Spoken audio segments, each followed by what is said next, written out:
بسم اللہ الرحمن الرحیم۔ ناظرین، آج ہم بات کریں گے کہ جنات اور شیاطین کیسے کیسے دھوکہ دیتی ہیں۔ بعض اوقات معالجین جو نئے اس فیلڈ میں آتے ہیں، جب حاضریاں ہوتی ہیں اور جنات بات کرتے ہیں تو وہ ان کی باتوں سے بڑے متاثر ہوتے ہیں اور ان کی باتوں پر یقین کر لیتے ہیں، اور پھر وہ فخر محسوس کرتے ہیں کہ ہم نے جنات سے بات کی، وہ معافیاں مانگ رہا ہے، وہ رو رہا ہے، ہم سمجھتے ہیں کہ اس کو تکلیف ہو رہی ہے اور ہم اس کو چھوڑ دیتے ہیں۔ اسی طرح بعض اوقات آپ دم کرتے ہیں، وہ ہنس رہا ہوتا ہے تو ہم سمجھتے ہیں کہ اس کو تکلیف نہیں ہو رہی۔ جب دم کے دوران مریض ہنستا ہے تو اس کا مطلب یہ ہے کہ اس میں جو شیطان جن ہے اس کو زیادہ تکلیف ہو رہی ہے، تو آپ ان آیات کو زیادہ پڑھیں جس پر وہ ہنستا ہے یا روتا ہے، اس سے ان کو تکلیف ہوتی ہے۔ جنات کو، شیاطین کو، ابلیس کو اللہ سبحانہ و تعالیٰ نے رخصت دی ہے قیامت تک، تو وہ مختلف طریقوں سے انسان کو دھوکہ دیتا ہے، گمراہ کرتا ہے۔ بعض اوقات یہ خواب میں آتا ہے اور برے خوابوں کے ذریعے انسان کو پریشان کرنے کی کوشش کرتا ہے، ڈرونے خوابوں کے ذریعے انسان کو پریشان کرنے کی کوشش کرتا ہے، اور اسی طرح بعض اوقات بدگمانی پھیلاتا ہے۔ بدگمانی بھی ایک گناہ ہے، فتنہ ہے، تو یہ بدگمانی پھیلاتا ہے، اس کے ذریعے انسان کو گمراہ کرنے کی کوشش کرتا ہے، انسان کے دل دماغ میں وسوسے ڈالتا ہے، برے وسوسے آتے ہیں، انسان ڈگمگا جاتا ہے کہ میں کیا کروں۔ یہ وسوسے جن کے متعلق میں سوچ بھی نہیں سکتا، اللہ سبحانہ و تعالیٰ کی ذات کے متعلق مجھے وسوسے آ رہے ہیں، اپنے محرم رشتوں کے متعلق مجھے وسوسے آ رہے ہیں، تو یہ سارے شیطان کے حربے اور طریقے ہوتے ہیں جن کے ذریعے سے شیطان انسان کو دھوکہ دیتا ہے۔ لیکن ایک مومن اور موحد شیطان کی چالوں کو سمجھتا ہے اور اس کے فریب اور اس کے دھوکے میں نہیں آتا۔ اور اسی طرح بعض اوقات حقیقی زندگی میں بھی وہ تنگ کرتا ہے، پریشان کرتا ہے، اور بعض اوقات خواب میں آ کے بھی اسی طرح شکلیں فیل کروائے گا کہ آپ کے اوپر فلاں بندے نے جادو کروایا ہے اور یہ بندہ ہے اور یہ فلاں جگہ پہ جادو دفن ہے، تو انسان سمجھتا ہے کہ یہی میرا دشمن ہے، اور عموماً اس کی شکل میں آئے گا کہ جو دنیا میں اس کے قریبی بھی ہو اور اس کے ساتھ اس کے اختلافات بھی چل رہے ہوں۔ جب اس کی شکل میں آتا ہے تو انسان سمجھتا ہے کہ اب یہ خواب میں آ گیا ہے تو اب یہی میرا دشمن ہے۔ تو اس لیے سمجھنا چاہیے کہ یہ شیطان دھوکہ دیتا ہے، شیطان فریب کرتا ہے، پریشان کرنے کی کوشش کرتا ہے۔ اور اسی طرح بعض اوقات جب حاضری ہوتی ہے، کسی کے جسم میں داخل ہوتا ہے تو یہ کلام کرتا ہے، بات کرتا ہے اور طرح کی بدگمانیاں پھیلائے گا کہ اس کے اوپر جادو اس کی پھپھو نے کیا ہے، اس کے اوپر جادو اس کے ماموں نے کیا ہے، اس کے اوپر جادو اس کے چاچو نے کیا ہے، اس کے اوپر جادو اس کی چاچی نے کیا ہے۔ تو یہ اختلافات ڈلوانے کی ایک کوشش ہوتی ہے۔ ایک معالج سمجھتا ہے آیا کہ جادو کرنے والا کون ہے، کروانے والا کون ہے، آیا کہ جو بات یہ کر رہا ہے یہ سچ کر رہا ہے، جھوٹ کر رہا ہے۔ اس کے متعلق تو اللہ کے رسول صلی اللہ علیہ وسلم نے فرمایا کہ یہ جھوٹا ہے، یہ جھوٹ بولتا ہے۔ اب دیکھیں نا کہ کاہنوں کے پاس آتے ہیں، نجومیوں کے پاس آتے ہیں، ایک بات آسمان سے چراتے ہیں، کسی کاہن کسی نجومی کو آگے بتاتے ہیں، اب وہ اس میں 100 جھوٹ ملاتا ہے، لوگوں کو بتاتا ہے، لوگوں کا ایمان خراب کرتا ہے۔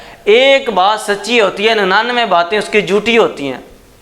ابھی 2 دن پہلے میں ایک شخص کا علاج کر رہا تھا، ننکانہ سے وہ میرے پاس آئے، تو ابھی آ کے بیٹھے ہیں تو اس نے نا بڑی زور سے چیخ ماری، اور جتنے بھی میرے پاس بیٹھے ہوئے تھے وہ ڈر گئے ایک مرتبہ کہ پتہ نہیں اس کو کیا ہو گیا۔ اچھا، اس کے بعد میں نے دم شروع کیا تو اب اس میں شیطان باتیں کرنے لگا، تو کہنے لگا کہ میں تو فرشتہ ہوں، مجھے تو اللہ نے بھیجا ہے، اور اللہ تعالیٰ کی شان میں وہ گستاخی کرنے لگا، اللہ کے رسول صلی اللہ علیہ وسلم کی شان میں وہ گستاخی کرنے لگا۔ تو میں نے اس کو کہا کہ آپ یہ کام نہ کریں، آپ کو زیب نہیں دیتا، آپ تو شیطان ہیں، آپ تو جھوٹے ہیں، آپ تو جھوٹ بولتے ہیں۔ تو کہنے لگا کہ نہیں، میں تو فرشتہ ہوں۔ اچھا، میں نے کہا کہ بتاؤ آپ کا نام کیا ہے؟ کہنے لگا کہ میرا نام یاسر ہے۔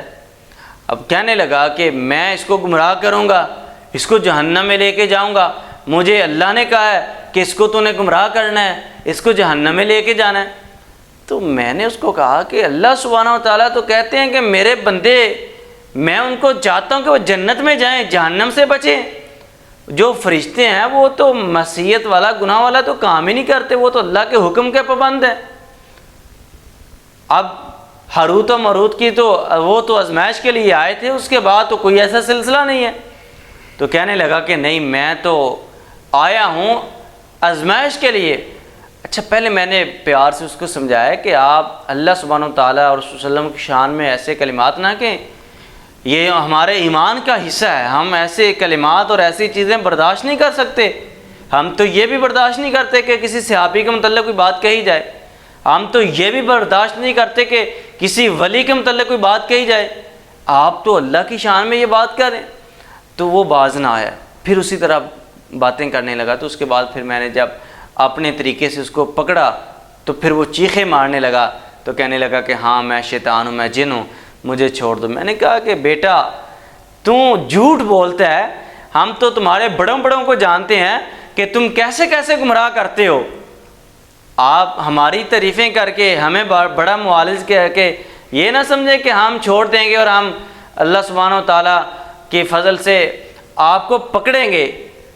ہم خوشامدی لوگ نہیں ہیں کہ ہماری کوئی خوشامد کرے ہم اس کے ہو جائیں، شیطان ہماری خوشامد کرے تو ہم اس کو ہو جائیں، بلکہ ہم تو اس چیز کو پسند نہیں کرتے۔ اللہ کے رسول صلی اللہ علیہ وسلم نے اس چیز سے منع کیا ہے۔ تو اس کے بعد میں نے اس کی خوب طبیعت صاف کی، تو اس کے بعد وہ کہنے لگا کہ ہاں میں شیطان ہوں۔ یعنی کہ یہ مختلف طریقوں سے آتا ہے، شکل چینج کر کے آئے گا۔ اب دیکھیں میدان بدر میں سراقہ بن جاشم کی شکل میں آیا تھا، صحابی رسول ہیں، تو یہ شکلیں چینج کر کے آتا ہے، انسانی شکل میں بھی آتا ہے، جیسا کہ بخاری کی روایت میں ہے، ابو ہریرہ رضی اللہ تعالیٰ عنہ بیان کرتے ہیں کہ انسانی شکل میں آیا تھا۔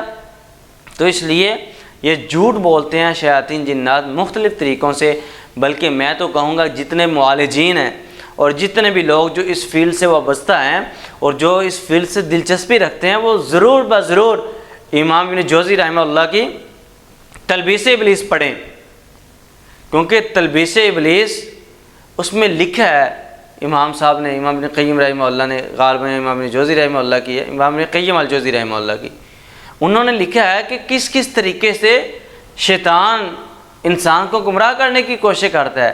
تو جب آپ نے پڑھا ہوگا آپ کو پتہ ہوگا کہ یہ علماء کو کیسے گمراہ کرتا ہے، یہ طلباء کو کیسے گمراہ کرتا ہے، یہ معالجین کو کیسے گمراہ کرتا ہے، یہ خواتین کو کیسے گمراہ کرتا ہے، یہ سخیوں کو کیسے گمراہ کرتا ہے، یہ معلمین کو کیسے گمراہ کرتا ہے۔ تو آپ شیاطین اور جنات کے فتنے سے بڑی آسانی سے محفوظ ہو جائیں گے۔ اللہ سبحانہ و تعالیٰ ہمیں ہر قسم کے ان کے فتنے سے محفوظ فرمائے۔ وما توفیقی الا باللہ۔